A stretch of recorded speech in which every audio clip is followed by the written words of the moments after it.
I didn't know how to quite answer that because it may just be me. I don't know if anybody else feels like this, but the term family, when you grow up, it automatically has a special meaning to it. Anybody else raise your hand if you agree with that? Like, it's an automatic, dead set, automatically, it just means that that's the first line. Like, if I ever have anything to go to, it skips over friends, it skips over teammates, it skips over just teachers, professors, it goes straight to family. If I need something, I go straight to family. And so, that's where I started dealing with this message. But where I want to start tonight isn't a Bible verse, it isn't a theological thought that is profound. If you know me, it's probably about sports. So I'm going to start this message out with, most of the women will not know, but any guys, do you know who Jay Williams is? Alright, so Jay Williams is the former Duke collegiate basketball player. And not only was he a collegiate basketball player, he was a very good collegiate basketball player, being chosen by the second overall pick in the 2002 draft by the Chicago Bulls. He had a pretty good NBA career, but due to a motorcycle accident, it did cause him to end his career.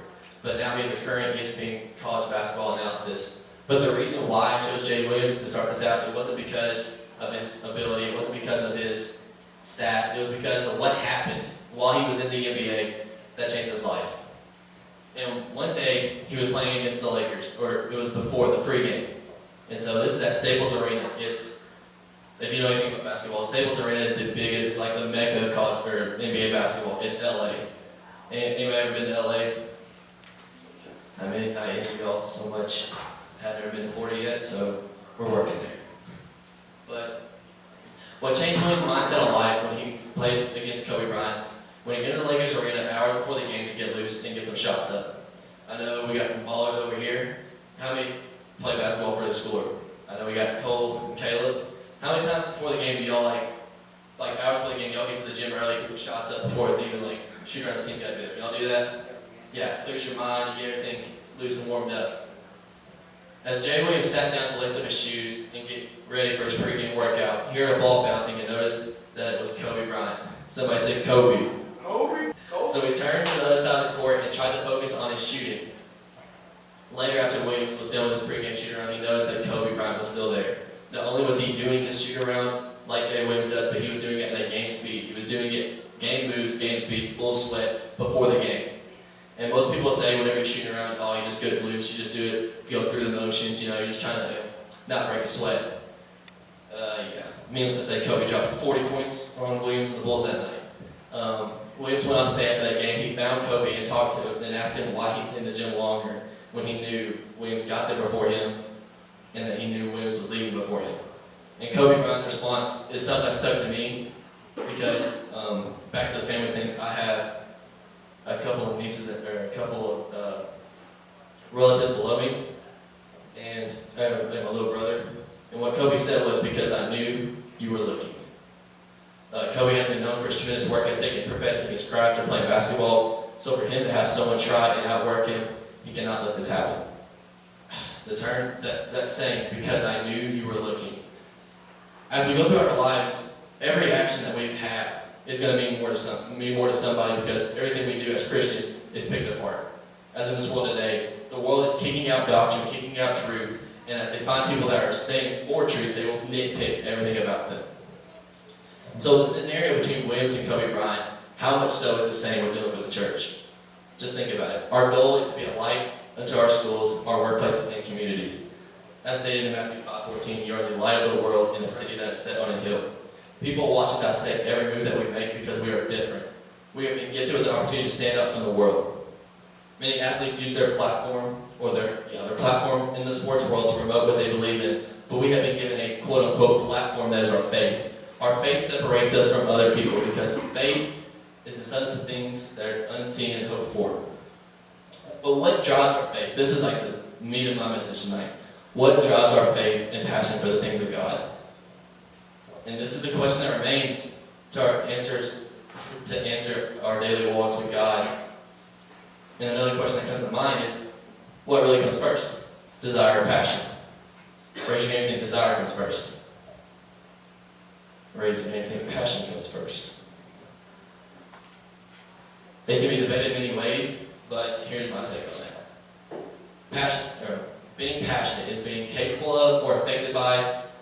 crushing, intense feeling. Many times in our lives, we find ourselves asking a question, what are you passionate about? And for me, I usually give the cliche answer growing up when I was asked that, it was sports. Alright, but as we grow up, as I got older, I began to say church. But then I began to question myself. And that's where God wants to find you at. He positions you in a place where if you start to question yourself, that's really going to determine what your relationship with God is. Because if you're getting questioned, how are you going to stand? Well, what's going to keep you standing up in the faith with God? And I found myself asking questions like, am I actually passionate about church? Does the weekly thing that I attend and I'm a part of actually make me feel a sense of comfort? Am I able to be enthusiastic or engaged in when I attend? These are questions that must be answered. And there's no other way around it. They have to be answered because you can't go through life halfway in church, halfway out. Because you cannot fulfill your calling for God. Satan, the power of sin, can easily overpower the flesh. I'm very immune to that because, as I say, we're all human. We all have our downsides. We all have our faults. We all have our shortcomings. But at the end of the day, are you passionate enough about the church? And then you move to desire. Desire means to long for or hope. The things that you desire will ultimately be what you are passionate about. Whether that is from material things or intangible things, meaning you cannot physically hold. And yes, I had to look that word up because I'm not smart. Whatever the case may be, it will show that what you are passionate about. And we all have things that we desire. For me, as cliche as it sounds, I do desire success. That does not come from me being competitive, believe it or not. I heard that. Some things that drives me, success is something that drives me and motivates me, and the feeling of success that is something that's like, it's just an overwhelming feeling. So whenever, of course, I get really competitive sports, whenever I win, it's just that feeling like it's kind of comfort. And again, I know most people have that. Most guys when they're doing sports, success. Every guy raise your hand. If success is a good feeling in sports, because I know no one like losing. And again, let's just try to figure out. In this message, we're going to try to pick the women's mind out. What do y'all desire to feel? Like success, something. Because we have no idea. Am I right, Brother Perry? He just said y'all want to be married.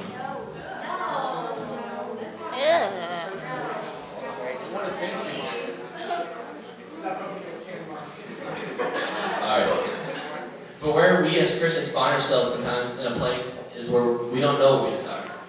Honestly, I'm not saying Hyphen's a step above the age group below us, but I say we, but like I'm just way back in the past, but we have just got out of high school, and I spoke to Nick and Vic's class before that. High school in these 4 years that you're in, or in middle school, those 4 to 7 years, those are the biggest years of your life, because you'll find out who you really are. You'll find out the tendencies you never thought you had. You'll find out, honestly, the friends you never thought you'd have, and friends will leave you that you never thought would leave you. But better yet, we question whether we really desire to do the things we do. And one question that popped in my mind is, am I doing this because it has become routine and expected of me, and is my heart really in this? And so I know this is going to be really personal, but just work with me. How many of y'all, whenever most of us, come up your hand if you're growing up in church. Yeah, it's about the majority. How many of y'all growing up felt like church was a routine? Church was expected of you. And I can also raise my hand too. Church was expected because as I grew up, I have a half-sister named Cheyenne, so whenever we had to take her back to Murray, Sunday night, I was like, hey, cough. I'm sick. Can I go with Dad to take Cheyenne back to Murray? So I didn't really understand church at the time when I was growing up, but as you get older, everything starts to change. The questions that come up, your mindset changes. These are questions that have got to be answered, because when the waves of life begin to crash down on you, how will you be able to stand? And JT and Colton already know the story, but we were in IBC Sunday morning for church at Calvary, which, by the way, is a little bit more mellow church services. Just saying. Am I right, Colton? Yeah. But it was still good because Brother Pettigo preached a perfect message. And it kind of goes in with mine. He said, when the waves of life crash in, they are not there to destroy you. They're there to test you. And every wave is just a different test. One quote that I have is, when the waves come in, we have a response that says, I will be able to make it, because when the storm comes, I can just call on Jesus and He will help. And honestly, while this is true, God doesn't want that. And kind of a nerd, throwing like Fortnite, anybody play it? Our relationship with God can't just be a port fort. Can I get an amen? Yeah, time out, y'all won't know what that is. But whenever things come up, we can't just say, oh, Jesus, there. I want you right then, I want you right there, but anything else that comes, I don't want you. Just let me do my life, but whenever I have trouble, step in for me. And while this is true, God desires for us to go all into the things and the works of God. There are callings on each and one of our lives that we cannot let go unanswered because we did not really desire the things of God.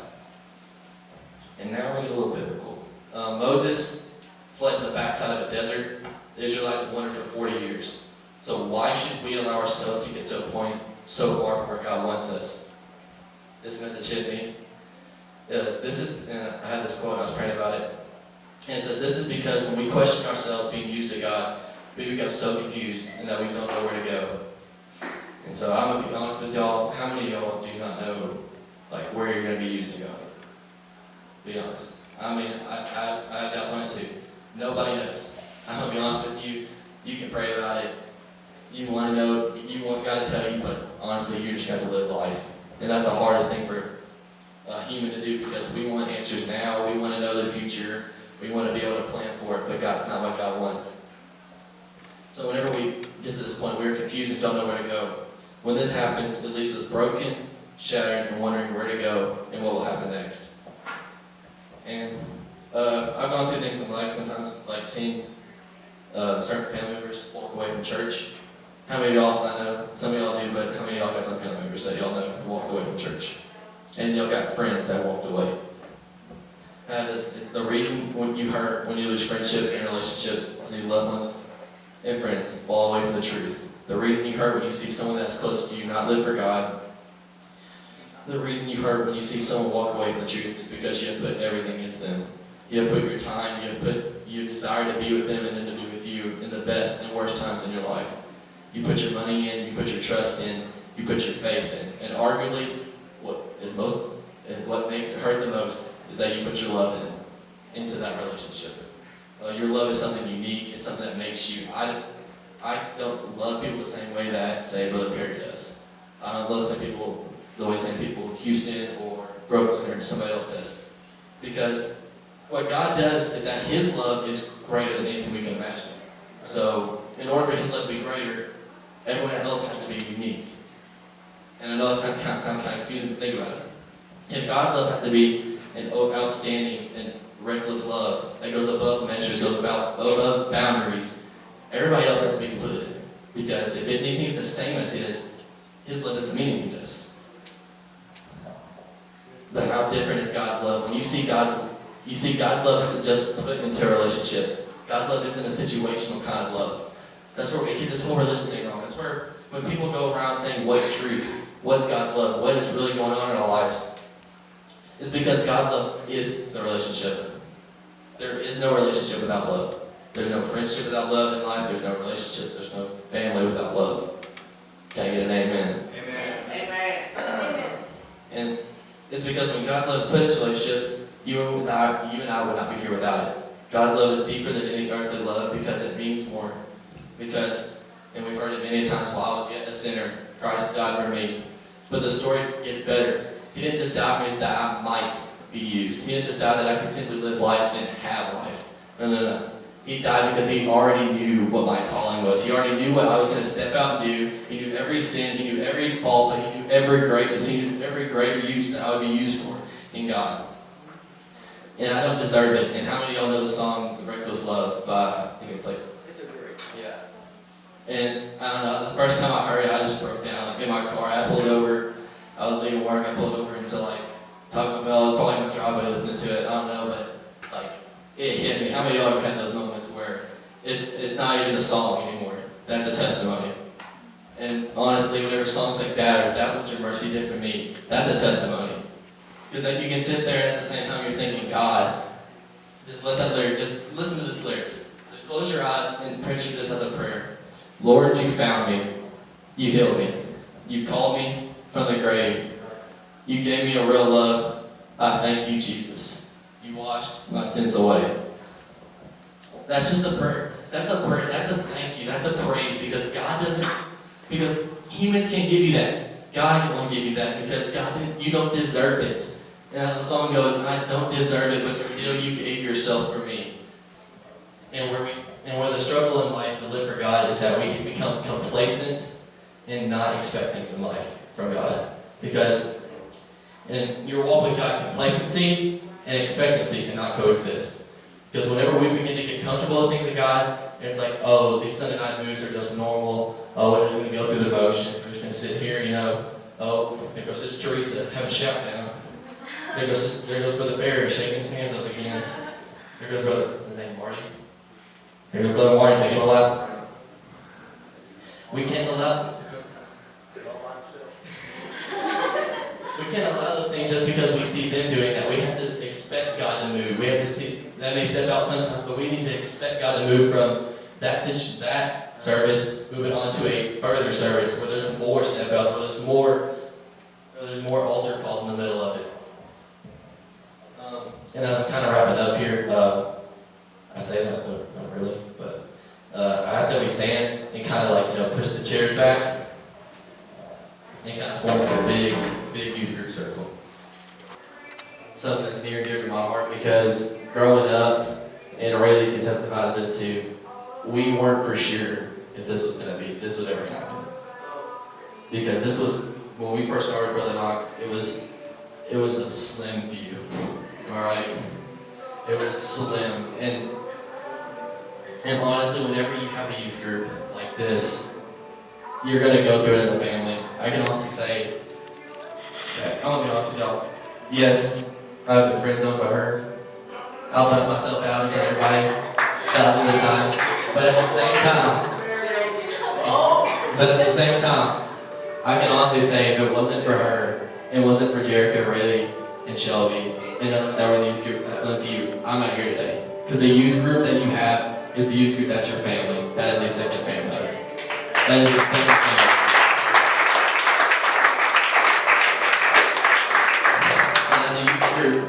As a youth group of this size, arguably is the biggest in Kentucky, and I will probably say that it is. We have to realize what this world is crying out for is not a financial miracle and not something of that nature. What this world is crying out for is a loving Savior. In a world where violence lurks around every aspect of life, in a world where uncertainty has become a regular social norm, people are desperately crying out. This is where we're called. This is where revolution is. This is where we're able to step out. This is where Monday night prayers have to happen. We have a world that's calling for people's attention and that are not other things like God.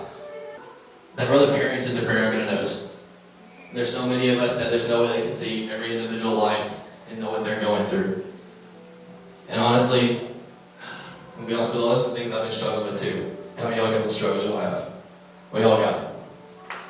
And I just feel like God's wanting me to say tonight that your struggle isn't always about you. It's not something that you go through alone. Believe it or not, the reason that you go through that sometimes is not to benefit you. It's to benefit someone else. You're a living vessel through God. You suffer for someone else.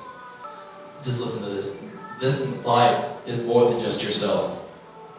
Your struggle is building someone else's faith. So say, all right, everybody link up.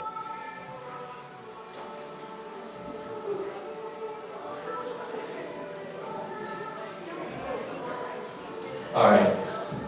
So say whenever I got Connor, and there's the thing for this world pulling. Hold the man up. You're a big group.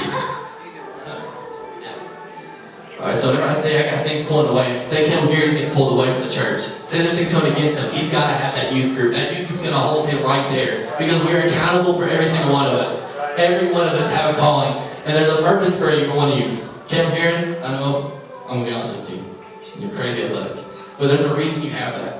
And sometimes whenever we have certain times we don't know what to use, there's a reason to be in a youth group. There's a reason there's a youth group because everybody has a different talent. That's what makes a youth group a youth group. Because whenever we don't know what the other person's going through. So say Connor's going through something, say Rayleigh or Tori, they don't have to know that. That's a youth group. That's my brother. That's my brother. Both of you, buddy. That's my brother from now on. When he's in youth group, that's my brother.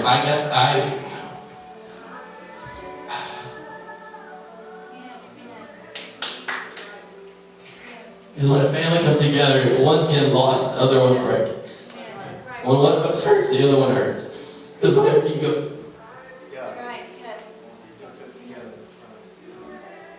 whenever you go through something, I gotta have a brother. I gotta have a brother. I know you play football. That's a brotherhood, isn't it? That's a brotherhood. If you mess with one, you got the other one. I'm gonna be honest with y'all, and there's a generation that's sitting below y'all right now. And I just want you to each name pop in your head. Just let one of these names mean more to you. Because they're looking up to every decision you make and everything you go through. Every struggle you're going through isn't because of you. It's to let these kids that are underneath you know that they can make it and that look for God is right. Zeke Maddox, Connor Fuller, Becca Rivas, Carson Fuller, Jaden Perry, Seth Funkhauser, Jazzy and Jaden Perry, Caitlin Nuzzle, Bailey Duval, Jada White, and Lacey Ray. These are just some of the kids that are joining the youth group in a matter of a couple of years, or some of them already have, like Becca and Connor. Believe it or not, Brother and Sister Perry, me and him have talked a lot. He's counting on us. This youth group isn't Brother Perry and Sister Perry are put in a leadership position, but we are put in an empowering position as a youth group together, because we are family. I don't know about y'all, but ever since this youth group's just taken off, not numerically, but spiritually, with the Monday night prayers, it's been awesome to see. And I'm just going to be completely honest, it's been awesome to see people that have stepped out. And because I've gotten close to some of the guys, and some of them I know are going through things, and some of them I know have trials in their life, and they don't know, they have lost loved ones, they don't know why. They don't know why they walked away from truth, they don't know why they understand truth. But the point I'm trying to get across is that this youth group has to mean more than just these four walls. This youth group has to mean more than just family. This youth group it means more, because there is a lost and dying world, and a lost and dying family members, and lost and dying kids. That there's a world that's coming for their attention. So look at those names, and you know people that are like, you have family that's underneath you, or younger relatives, and you have lost family. Just put this in perspective. They don't have a single thought. They don't have a single, imagine they don't have a single thought about God. And so when you have an empty thought about God, the world's going to come for that attention. Statements like, oh, they don't know anything about God, I'm sliding in. There's no way, I'm not letting them go through that. And that's where it hurts. That's where it hurts as a youth group, when you see somebody else going through something. So say Colin's going through something. I don't have to know. I could be over here by Brother Perry and Sister Perry, and I don't have to know what that specific prayer is going through, but I'm going to be with them through it. And I don't care if it's a guy and a girl being together or anything like that. Whether it's my brother or whether it's my sister, that's my family. That's what I'm going for, because I can't afford to let him, because there's a calling. There's people underneath every single one of us that are looking up. And that P7 group called, they're looking up to you. That football team's looking up to you. That basketball team's looking up to you. You got younger relatives looking up to you. You got Carson looking up to you. Everybody. Because everybody has somebody underneath them. Everybody's got family members that are looking up to them. And now, just close your eyes right now, but as we begin to pray that God would just open up our eyes to see that there's another level of meaning behind a youth group. There's another level of meaning behind a brother. There's another meaning behind a sister in this youth group. Lord, I pray that you give this youth group, God, that you would bring us together, God, no matter what we go through, that we would have each other's back.